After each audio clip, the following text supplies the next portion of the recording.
तिमोथी 4 उसका 7 और 8 हम देखेंगे आज भक्ति क्या है।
पर अशुद्ध और बूढ़ियों की सी कहानियों से अलग रहे।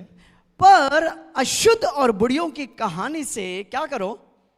अलग रहो। और भक्ति की साधना कर। भक्ति की साधना कर। साधना अंडरलाइन किया। ओरिजिनल शब्द है सोफ्रोनियो। ओके, वो सोफ्रोनियो का 3 अर्थ है। उसका अर्थ है मन की सही स्थिति या दिशा में रखना, मन को सही स्थिति या दिशा में रखना। ओके, दूसरा अर्थ है सचेत रहना और सही निर्णय के लिए अपने को बना के रखना। तीसरा अर्थ है संयमी बनना, संयमी, self control, be self control, संयमी बनना। अब उसका 4 का 8 पढ़ना। क्योंकि देह की साधना से कम लाभ होता है। कम लाभ होता है, यानी कुछ लाभ होता है। यानी जिम जाने से आपको लाभ होगा, आपके शरीर अच्छा बनेगा, तगड़ा बनेगा, लेकिन उसका एक सीमा है। बाइबल बता रहा है जिम की एक सीमा है, उसको आपके शरीर तक वो सीमित है। आपकी प्राण को छू नहीं सकता, आपकी आत्मा को छू नहीं सकता। ओके, आगे। पर भक्ति सब बातों के लिए, पर भक्ति सब बातों के लिए क्या है? लाभदायक है। आगे। क्योंकि इस समय के और आने वाले जीवन की भी प्रतिज्ञा इसी के लिए है। इसी के लिए। आपके बाइबल में अंडरलाइन कर लेना, प्रतिज्ञा इसी के लिए, प्रतिज्ञा इसी के लिए, आने वाले इस समय के लिए और आने वाले के लिए, जीवन की भी प्रतिज्ञा इसी के लिए, जीवन की भी प्रतिज्ञा इसी के लिए, जीवन का भी प्रतिज्ञा इसी के लिए, यानी प्रतिज्ञा इसी के लिए। 4 के 8 के मुताबिक, पहला तिमोथी 4 के 8 के मुताबिक भक्ति क्या है? भक्ति सरल है। भक्ति क्या है? मन में प्रतिज्ञा को भर लेना और उसी को देखते रहना और उसी में चलते रहना। रोमी 4 का आमीन 18 से पढ़ो। उसने निराशा में भी आशा रखकर विश्वास किया, इसलिए कि उस वचन के अनुसार, निराशा जब देख रहे चारों साइड निराशा ही निराशा था, लेकिन निराशा में भी आशा रखकर उसने क्या किया? विश्वास किया। हालेलुया। क्योंकि परिस्थिति के अनुसार नहीं, उस वचन के अनुसार। आमीन। मन में वचन को लेके देखते रहना। अब क्या कर रहे हैं? भक्ति कर रहे हैं। हालेलुया। ओके, आगे पढ़ो। निराशा में भी इसलिए कि उस वचन के अनुसार इसलिए कि उस वचन के अनुसार कि तेरा वंश ऐसा हो। तेरा वंश ऐसा होगा। इब्राहिम को कितना उम्र था? 90। ओके, 100 साल पकड़ो। उसका पत्नी को कितना उम्र था? 90। तो 100 साल का और 90 साल का, बुढ़ा बुढ़ी, बच्चा नहीं है, बांझ है। लोग उसके पत्नी को देख के हंसता था। हालेलुया, हमें इतने साल से कभी बच्चा नहीं हुआ। लेकिन परमेश्वर कभी कभी देरी से करता है कोई कोई चीज को, ताकि उसे ज्यादा महिमा मिले। हालेलुया। 100 साल का बुढ़ा, 90 साल का बुढ़ी, और परमेश्वर उस प्रतिज्ञा के बोल रहा है तेरा वंश उस वचन के मुताबिक, उस वचन के मुताबिक तेरा वंश। कैसे बोलो? वंश। इब्राहिम सोचता होगा भैया अब वंश की बात कर रहे, एक तो दे दो मुझे। एक भी नहीं है, वंशावली की बात कर रहे हैं। सोचो परमेश्वर कैसा सोचता है। हालेलुया। आपका परमेश्वर राजाओं का राजा है। आमीन।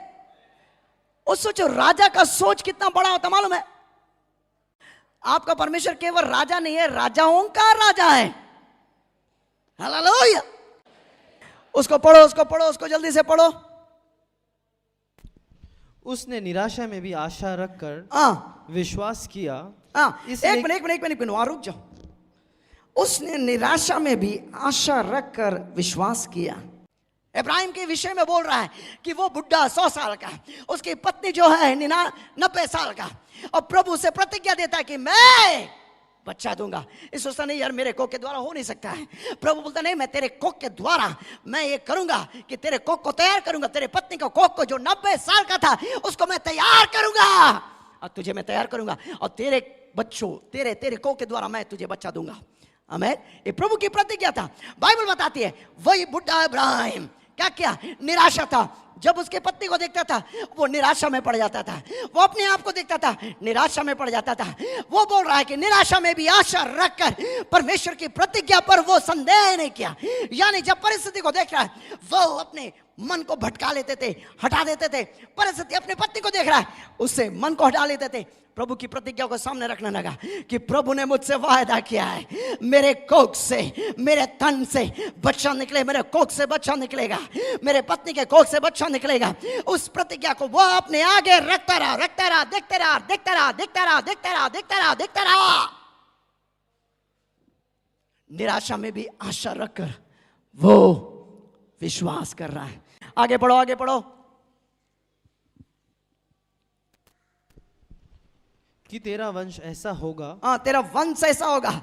जब उसके पास एक लड़का नहीं था, उस प्रभु से वंशावली की बात कर रहे हैं, वंश ऐसा होगा। ओके, आगे। वो बहुत सी जातियों का पिता हो। वो बहुत बाप हो रहे, एक बच्चा नहीं है और जातियों की बात कर लिया, वंशावली की बात कर लिया। आगे पढ़ो। वह जो 100 वर्ष का था, अपने मरे हुए से शरीर और सारा के गर्भ की मरी हुई किसी दशा जानकर भी विश्वास में निर्बल नहीं हुआ। वो परिस्थिति को देखा, लेकिन परिस्थिति को देखता ना रहा। देखकर वो अपनी नजर को फेर लिया। कहां पर फेरा? परमेश्वर की प्रतिज्ञा पर अपनी नजर को रखा और देखता रहा।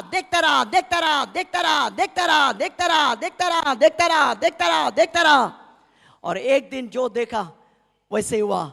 ऐसा करके बेटा जिसका नाम है आइजक, वो उसके गर्भ के द्वारा, वो 90 साल की बुढ़िया के द्वारा पैदा हुआ। और प्रतिज्ञा पे दम है कोई चीज को पैदा करने के लिए। और न अविश्वासी होकर परमेश्वर की प्रतिज्ञा पर संदेह किया, पर विश्वास में दृढ़। कैसा?